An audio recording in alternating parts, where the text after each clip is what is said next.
Di dalam Alkitab bukan diceritakan tentang siapakah Tuhan kita, tapi dalam Alkitab juga diterangkan siapakah musuh kita. Jadi kita harus mengenal musuh kita. Amen.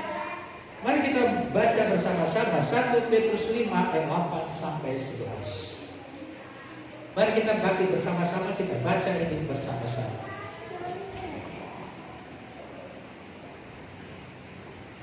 Sudah dapat? Kita baca satu ya. Sadarlah dan berjaga-jagalah, lawan musuh iblis berjalan keliling sama seperti singa yang mengaum dan mencari orang yang dapat ditelannya. Lawanlah dia dengan iman yang teguh, sebab kamu tahu bahwa semua saudaramu di seluruh dunia menanggung penderitaan sama. Dan Allah, sumber segala kasih karunia, yang telah memilih kamu dalam Kristus kepada kemuliaan kekal, akan melengkapi, meneguhkan, menguatkan, dan mengokohkan kamu sesudah kamu menderita seketika lamanya. Ialah yang punya kuasa sampai selama-lamanya. Amin. Silakan duduk Tuhan. Pada hari ini kita sebagai orang percaya, kita harus kenal musuh kita. Sebaik kita jadi orang percaya, kita memiliki musuh. Siapakah musuh kita? Setan atau iblis. Makanya pada hari ini firman Tuhan mengajarkan kepada kita di sini, sadarlah agar kita sadar dan apa? Berjaga-jaga. Karena apa? Biar kita disadarkan bahwa kita memiliki musuh. Saudara, di dalam Efesus pasal 6 dikatakan ayat 12 bahwa peperangan kita bukan melawan darah dan daging, tapi melawan pemerintah-pemerintah, melawan penguasa-penguasa, penghulu-penghulu, dan roh-roh jahat di udara. Arti di udara, saudara, di lingkungan kehidupan kita ini. Ya. Di dalam Efesus 2 dikatakan iblislah penguasa di udara ini, penguasa di muka bumi ini. Oleh karena itu dikatakan di sini agar kita sadarlah dan berjaga-jaga. Arti berjaga-jaga, tetap waspada. Sebagaimana saudara, ya seorang penjaga rumah atau satpam di dalam satu perumahan. Kalau di tempat kita dia sekali 1 jam dia berkeliling tiap malam. Saudara berjaga-jaga, artinya memperhatikan, tanggap. Jangan sempat masuk musuh, pencuri masuk ke dalam komplek perumahan itu. Kita juga saudara, kita tetap berjaga-jaga dan waspada. Ya, karena apa? Dikatakan di sini lawanmu siapa? Iblis. Ada lawan kita. Musuh itu adalah lawan kita. Lawan si iblis. Jadi iblis itu adalah makhluk roh. Nanti kita lihat saudara. Dia tidak nampak secara kasat mata jasmani, tapi dia ada. Ada orang bilang, aku gak percaya ada iblis, ada setan. Ya. Karena mereka melihat secara mata jasmani. Tapi kita tahu iblis itu ada. Setan roh jahat itu ada. Maka dikatakan lawanmu si iblis. Dan perhatikan kenapa kita disuruh sadar dan berjaga-jaga. Karena apa? Iblis itu berjalan keliling sama seperti apa? Singa yang mengaum-ngaum. Saudara dilupakan singa itu raja hutan. Saudara kalau saudara lihat di dalam ada TV, saya suka nonton itu saudara. Ya. Wah gimana caranya singa itu? Dia mengintip, memperhatikan apa dia bisa tangkap itu saudara hewan-hewan yang lain. Untuk jadi mangsanya, untuk jadi makanannya. Begitulah caranya setan. Saudara, hewan-hewan yang lain yang tak musuhnya, kecuali singa saja. Itulah saudara musuh hewan di belantara hutan. Begitu juga saudara, singa yang mengaum-ngaum ini. Makanya dikatakan di sini dan mencari orang yang dapat ditelan. Siapakah yang mau ditelannya? Orang yang mau dapat ditelannya. Orang tidak percaya? Tidak, tapi siapa? Orang percaya. Makanya pada hari ini kita harus mengerti bagaimana sifat karakter iblis itu. Dia berjalan berkeliling mencari mangsanya. Mangsanya adalah orang Kristen. Mangsanya adalah orang percaya. Dia bagaimana supaya dapat ditelan. Jadi dia berjalan berkeliling-keliling. Kalau kita perhatikan di dalam Ayub pasal 1.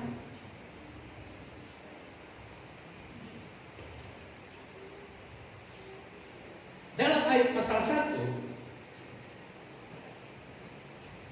ayat 7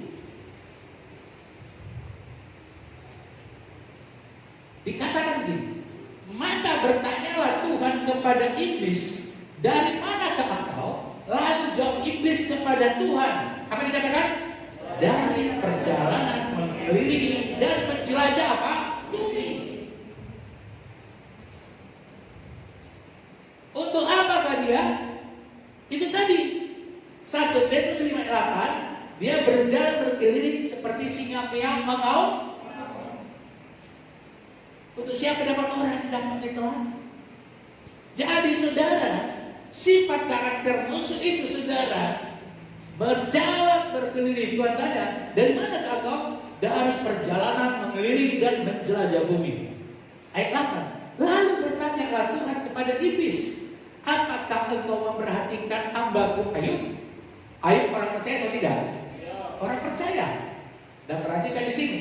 Sebab tiada seorang pun di bumi seperti dia yang demikian saleh dan jujur, yang takut akan Allah dan menjauhi kejahatan.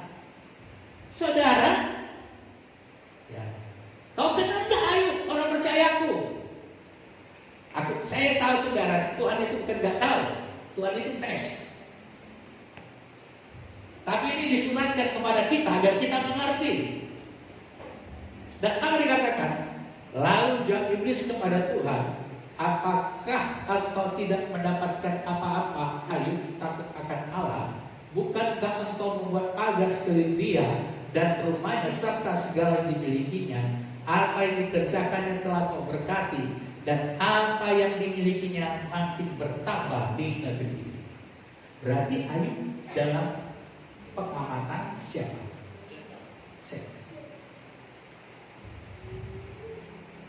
Saya yakin bukan Ayub aja, ada banyak Ayub yang lain, orang-orang percaya lain. Apakah banyak orang percaya? Banyak. Ada seorang hamba Tuhan bercerita kepada saya bahwa waktu zaman dahulu, mungkin zaman Ayub dulu, penduduk bumi ini lebih banyak daripada sekarang.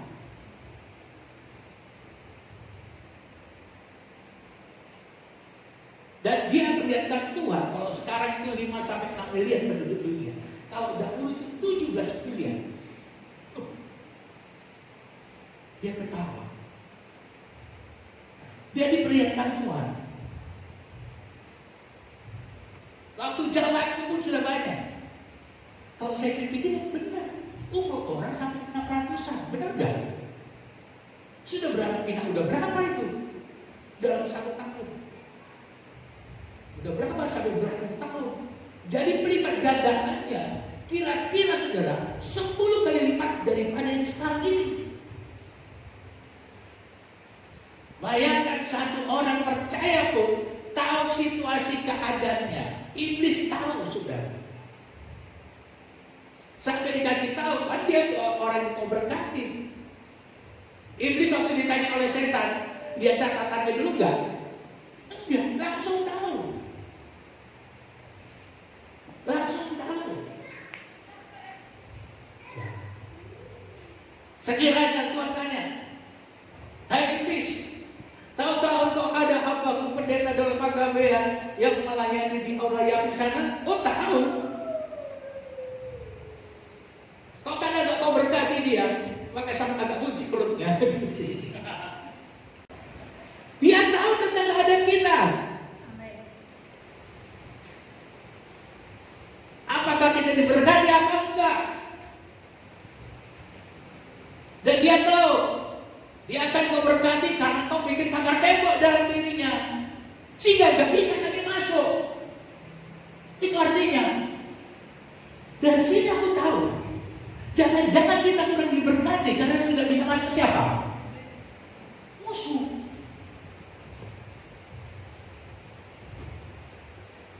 Gimana dia tahu bahwa Ayub itu nggak bisa dibobol? Cobalah kalau kau nggak ini. Iya coba, masih dia tetap taat. Akhirnya Ayub kebobolan nggak? Akhirnya ceritanya kebobolan. Dia habiskan domba-domba hewannya agar Ayub nggak bisa mempersembahkan korban. Dulu ibadah tanpa korban itu sia-sia. Disinilah kita akan tahu benteng perang musuh kita adalah ibadah kita. Amin. Iya sudah. Orang yang banyak beribadah agar tembok mengelilingi kehidupan kita. Tapi kalau kita sudah kurang beribadah, saudara, jebollah pertahanan kehidupan kita. Makanya saudara, kenalah musuh kita, apalagi pada akhir zaman ini. Amin. Saudara, agar kita mengerti saudara, agar sekarang saudara musuh lagi gencar-gencarnya ingin menghancurkan iman percaya kita, ingin mendobrak pertahanan kehidupan kita. Saudara, sejak dari rumah kemari itu dalam pantauannya. Jangan-jangan lebih banyak orang jahat daripada manusia dalam dunia ini.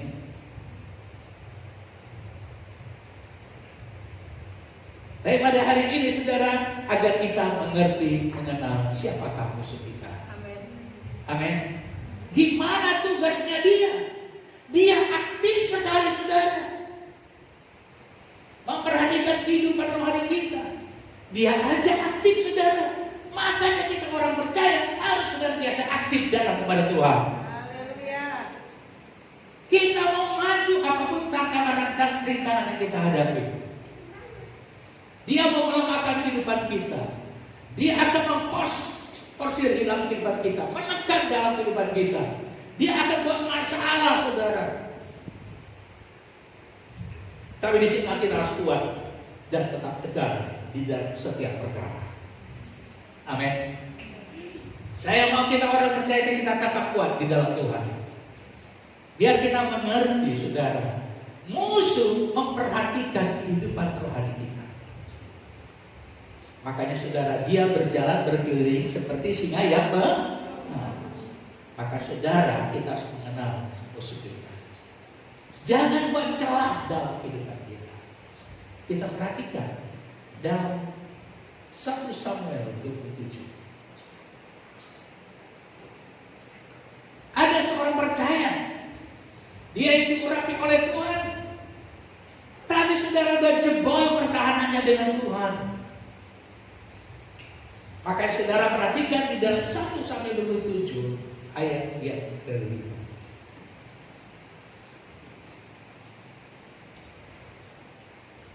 Ayat yang ke-6. 1 Samuel 28 ayat yang ke-6. Baca bersama-sama. 1 Samuel 28 ayat yang ke-6. Apa dikatakan sini? Dan Saul bertanya kepada Tuhan, tetapi Tuhan tidak menjawab dia, baik dalam mimpi, baik dengan uring, baik dengan perkataan Allah. Kenapa Tuhan meninggalkan Saul? Waktu itu belum meninggalkan, tetapi Tuhan gak dengarkan doanya lagi. Tuhan gak berbicara melalui perantara nabi lagi, hamba Tuhan kepada dia. Makanya kita bersyukurlah, saudara, Tuhan masih mau berbicara kepada kita melalui hamba Tuhan. Amin. Akhirnya dia putus hubungannya dengan Tuhan. Kenapa dia putus hubungan dengan Tuhan? Kalau kita perhatikan, saudara, sebelumnya dia kurang taat kepada apa yang dikatakan oleh Nabi Samuel pada waktu itu. Nabi Samuel katakan, hancurkan, bunuh semua itu domba-domba daripada Agag, Raja Agag. Tapi tidak dibunuh. Dia bilang tahu-tahu bukan bagian dia mempersembahkan korban, tapi dia mempersembahkan korban. Dimulai daripada ketidaktaatan. Makanya pada sekarang ini kita belajar benar-benar taat. Amin. Akhirnya perhatikan dalam ayat 7 apa dikatakan? Lalu berkatalah Saul kepada para, apa dikatakan? Carilah bagiku seorang perempuan yang sanggup memanggil arwah, maka aku hendak pergi kepadanya dan meminta petunjuk kepadanya. Para pegawainya menjawab dia, di Endor ada seorang perempuan yang sanggup memanggil arwah. Saudara, Saul yang tadi diurapi oleh Tuhan, kalau sudah putus hubungannya dengan Tuhan, akhirnya dia pergi kepada seorang petenung yang bisa sanggup memanggil arwah. Dari dulu sebenarnya, ya, paranormal itu sudah ada dulu. Dia buat celah, saudara. Saya yakin orang yang putus hubungan dengan Tuhan, kalau dia bertobat sungguh-sungguh dan balik, dipulihkan lagi nggak hubungannya?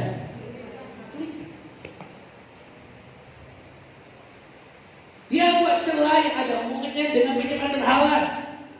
Minggu yang lalu saya berikan saudara konteks kita dalam konsel tentang sembah berhala. Ini salah satunya sama, saudara. Dia buat celah terhadap dirinya. Saudara perhatikan di dalam Keluaran 20, kalau seseorang yang menyembah berhala, dosanya sampai keturunan kedua, ketiga, dan keempat. Turunan yang pertama itu anak, kedua cucu, ketiga cicit, keempat apa? Habis cicit apa? Cocok atau apa?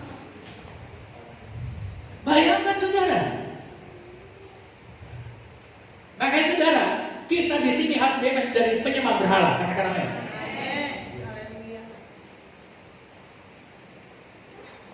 Jangan pergi ke dukun-dukun.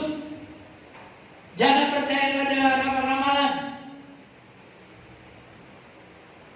Orang yang tidak punya hubungan dengan Tuhan, yang kesitulah jadinya. Tapi kita orang yang takut Tuhan, apapun halangan, apapun rintangan kita hadapi, jangan pergi ke situ. Katakan amin. Akhirnya saudara perhatikan akibatnya, ya, kita perhatikan di dalam ayat yang ke-11.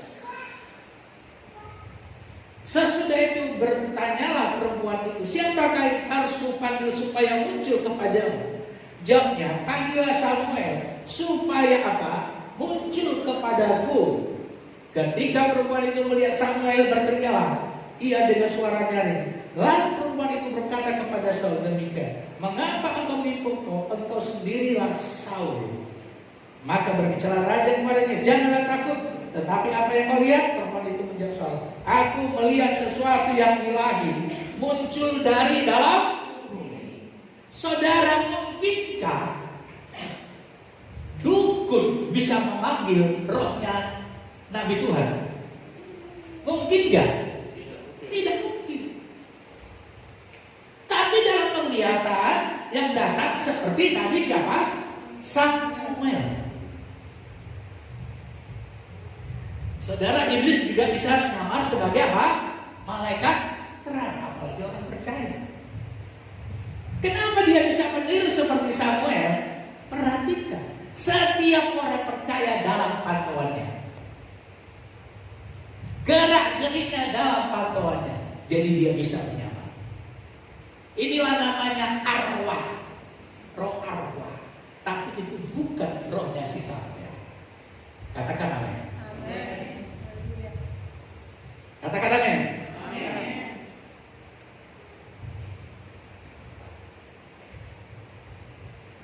Setan gak berkuasa memanggil anak-anak Tuhan. Katakan amin. Tapi dia terjebak. Saudara tahu akhir hidup daripada Saul? Bagaimana? Tahu? Bunuh.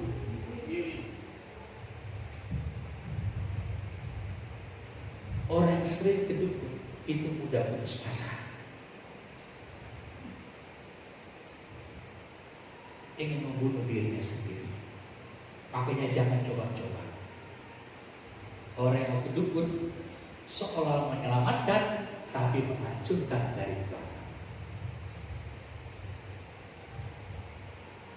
Maka saudara, tadi dalam 1 Korintus 8, sadarlah. Apa kata apa? Sadar. Agar apa?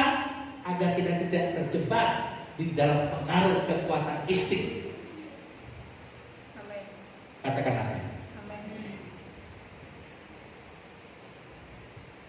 Orang kira kekuatan setan lebih kuat daripada kuasa Tuhan.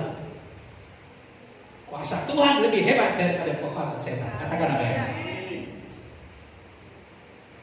Roh Tuhan yang dalam diri kita lebih besar daripada roh yang ada dalam dunia ini.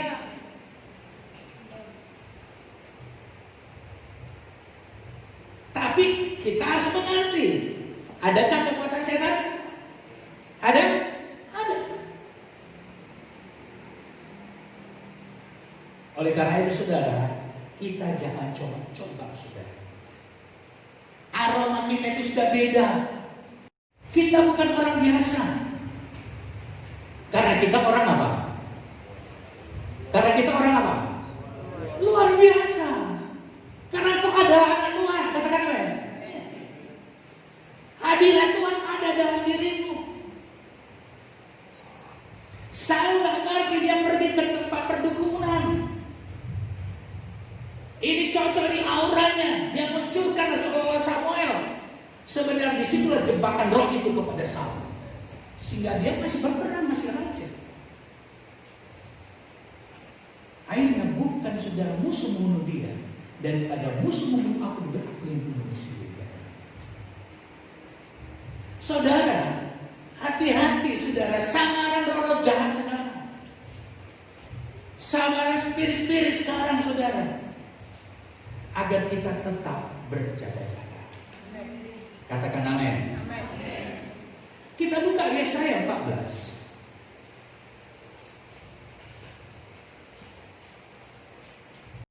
Ini saya beritahukan agar kita mengerti musuh kita saudara. Di dalam Wahyu 14 ayat 12 kita lihat bagaimana kejatuhan setan itu. Dia tadi adalah malaikat yang bersama-sama dengan Tuhan. Dia malaikat yang paling indah katanya saudara. Oleh karena paling indahnya, sehingga malaikat-malaikat lain saudara. Dulu kan saudara penduduk surgawi itu kan malaikat, belum ada manusia. Diagungkanlah ini malaikat ini. Akhirnya perhatikan ayat 12. Wah, engkau sudah jatuh dari langit, hai bintang timur, putra fajar. Ya, bintang timur putra fajar dalam bahasa Inggrisnya Lucifer. Ya. Engkau sudah dipecatkan jatuh ke bumi, hai yang mengalahkan bangsa-bangsa. Karena apa? Kita baca ayat 13. Satu yang dikatakan, engkau yang tadinya berkata dalam apa? Masih berkata dalam hati pun Tuhan sudah jatuhkan. Kira-kira ngerti? Amin. Makanya hati-hati berkata dalam hati yang gak benar. Yes. Amin. Ya, apa katanya di sini? Aku apa? Hendak naik ke langit. Apalagi? Aku hendak mendirikan, mengatasi apa? Tahu bintang-bintang Allah itulah malaikat.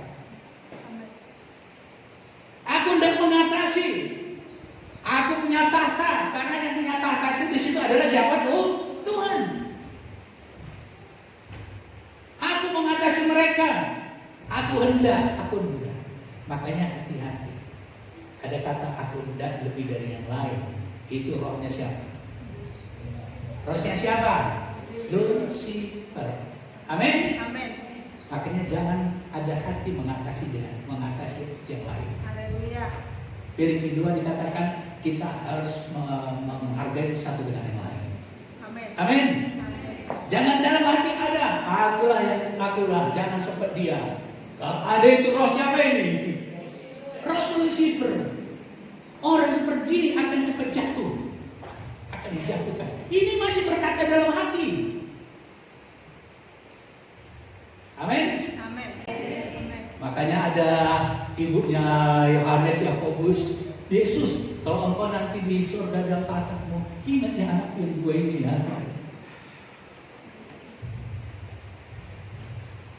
Masalahnya sifat manusia itu pada umumnya bukan saja gila harta, tapi gila apa? Gila apa? Jabatan. Amin. Kita jangan mau ada roh Lucifer, katakan amin. Mengatasi semuanya, mengatasi malaikat-malaikat yang lain. Nah, kita perhatikan lagi Yesaya 14 itu tadi. Yesaya 14 ayat yang 13 kita baca bersama-sama. Aku dikatakan, engkau yang tadinya berkata apa? Dalam hatimu, aku hendak naik, aku hendak mendirikan, mengatasi bintang-bintang Allah, dan aku hendak duduk di bukit pertemuan jauh di sebelah. Ayat 14, aku hendak naik mengatasi ketinggian. Hendak apa? Menyamai rajanya, menyamai pemimpinnya. Waduh. Kadang dalam pelayanan orang bisa begini. Ingin banyak? Hati-hati. Ini roh apa? Lucifer. Ada satu keangkuhan, ada satu kesombongan. Kita belajar jangan ada keangkuhan, kesombongan pun masuk dalam hati kita. Katakan amin. Jangan berkata dalam hatimu, aku aja yang bisa, dia nggak bisa. Hati-hati. Katakan amin. Saya suka dengar hamba Tuhan yang luar biasa. Kan berkata, terus terang aja, kita di sini tuh kalau yang khotbah aku nikmati juga. Aku belajar. Aku bukan gini gimana ya titik khotbahnya jauh. Bagus lah. Sama sekali lah. Tapi aku nikmati. Jangan aku merasa belum apa-apa khotbah ini. Kira-kira ngerti nih? Amin. Amin. Iya. Kalau kita lebih dari yang lain, itu semua karena anugerah Tuhan. Amin. Haleluya. Salomo katakan, Tuhan jangan berikan aku kekayaan kali dan jangan buat aku miskin kali. Kalau aku kaya, nanti seolah aku kuat, karena kuat pula aku kaya begini, sehingga aku meniadakan Tuhan. Jangan biar aku miskin kali Tuhan, nanti aku mengeluh kali. Jadi sebagai anak Tuhan perlu standarnya di tengah saya. Katakan amin. Katakan amin. Saudara bisa kaya, tapi karena anugerah dan berkat Tuhan. Dan kalau bisa, mintalah jangan terlampau apa? Terlampau miskin. Amin. Pokoknya makanya doa Bapa kami, berikanlah makanan kami yang secukupnya.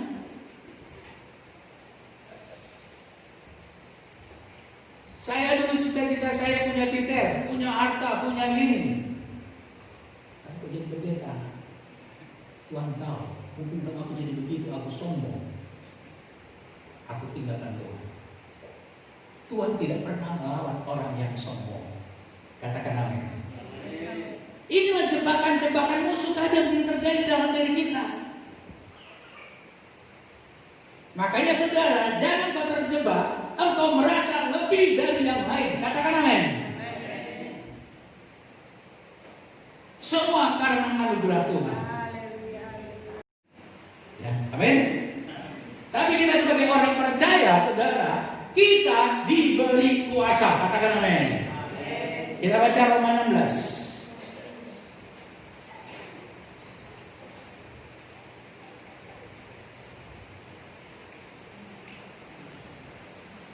Ayat 20.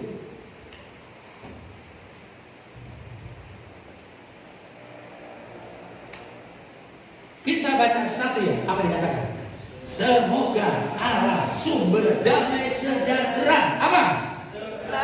Akan menghancurkan apa? Iblis di bawah kakimu. Kasih karunia Tuhan itu menyertai kamu. Segera, katakan segera. Katakan segera. Menghancurkan iblis di bawah kakiku. Artinya di bawah kuasamu, di bawah otoritasmu. Kita punya kuasa, katakan amin.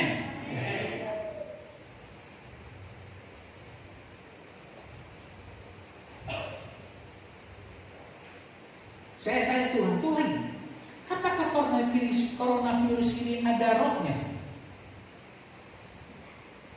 Tuhan katakan iya. Segala kekuatan yang menghancurkan, membinasakan, itu ada di belakangnya. Kekuatan siapa? Iblis. Kita sudah diberikan kuasa menghancurkan rohnya itu. Hancurkan aja roh virus coronanya.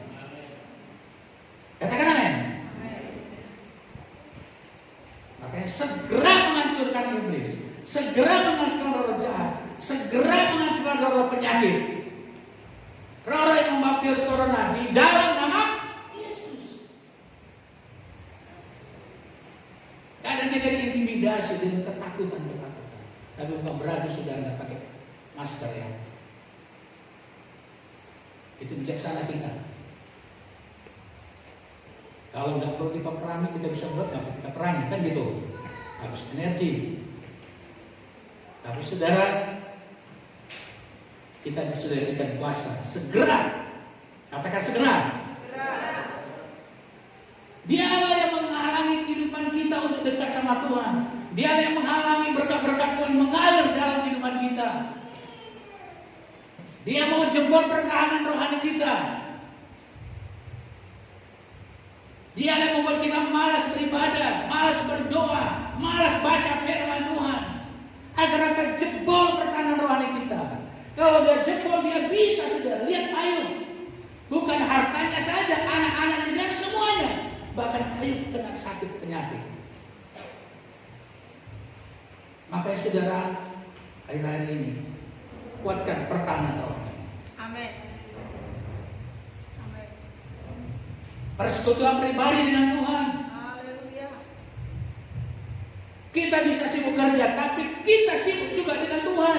Amin. Jangan tinggalkan pertemuan-pertemuan ibadah kita. Itu adalah kita bertemu dengan Tuhan. Baik komsel, baik wanita. Saudara, walaupun nggak ada 2 puasa, kita sudah 2 puasa. Amin. Waktu itu murid-murid nggak bisa mengusir setan. Jadi sini nggak bisa diusir kecuali dengan berdoa dan puasa. Ada setan bandel.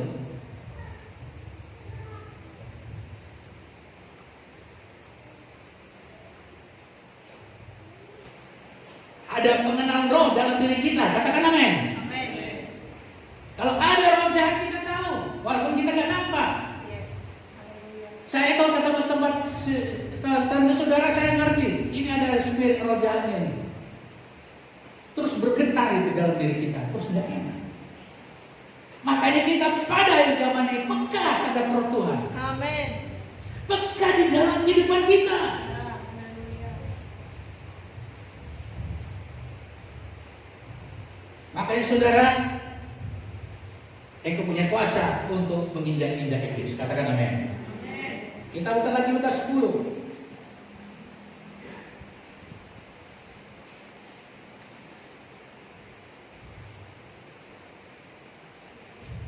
Ayat 17, biar kita mengerti otoritas yang Yesus berikan dalam kehidupan kita sebagai orang percaya. Kita baca Lukas 10 ayat 17. Saya dikatakan, kemudian ke-70 murid itu kembali dengan bergembira dan berkata apa? Tuhan, juga setan-setan takluk kepada kami demi kita sudah diberikan kuasa memakai nama Yesus. Takluk kepada Tuhan atau kepada murid Tuhan? Kepada murid Tuhan. Saya dan saudara adalah murid Tuhan.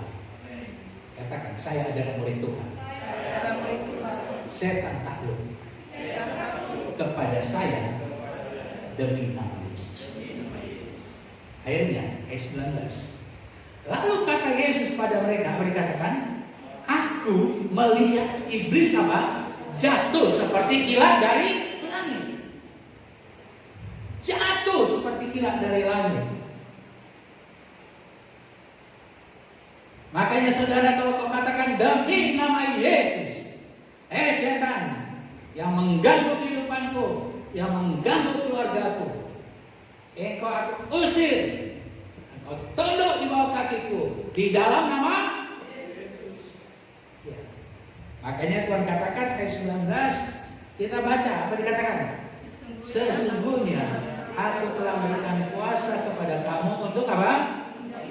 Ular dan kalajengking, dan kuasa untuk sehingga tidak ada yang. Amin. Katakan amin. Amin. Makanya jangan takut. Oh, itu suka main-main nanti ini, gak usah takut. Ingat, firman Tuhan tidak akan membahayakan kita. Haleluya.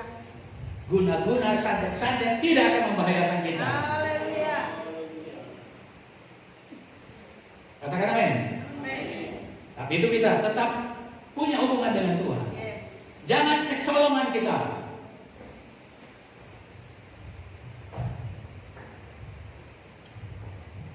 Kuasa Yesus berkuasa atas di bumi dan di surga.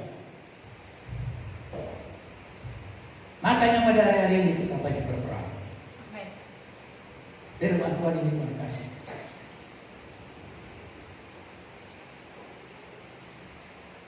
Orang yang tidak mau berperang, dia akan kalah.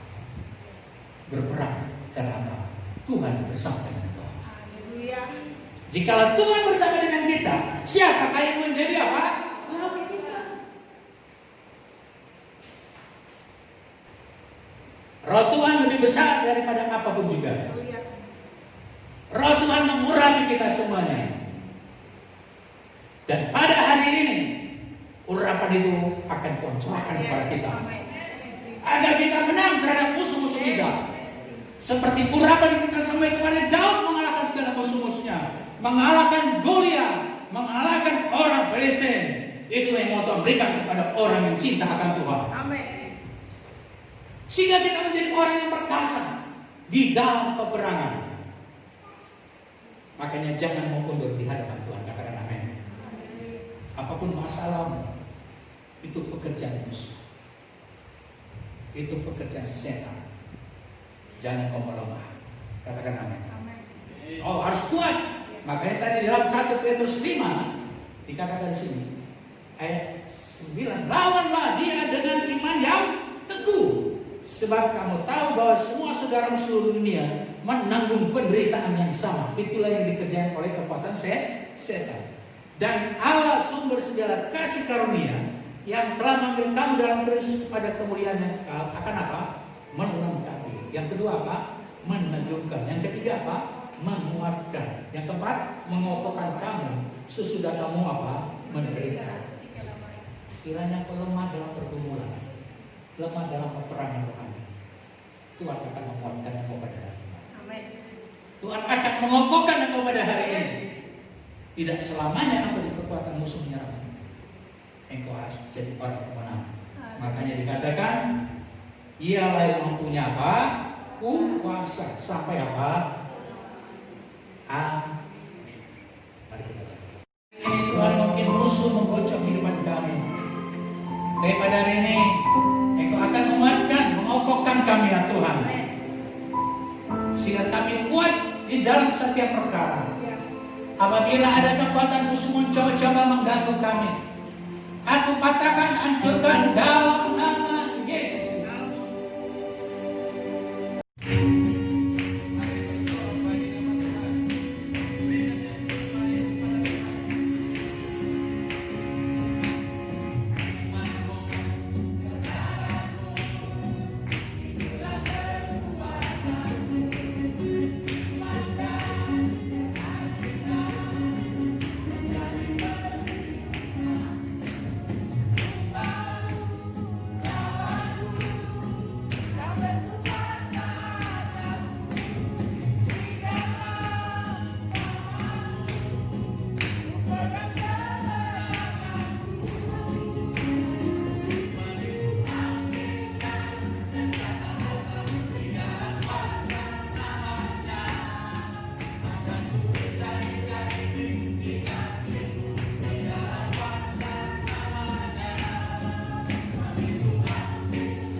Tidak ada kekuatanmu bekerja dalam hidupku, keuanganku, kesehatanku.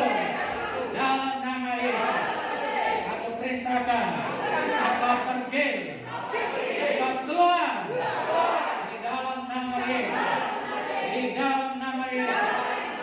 Roh jahat yang membawa virus corona, aku tolak, aku tahan.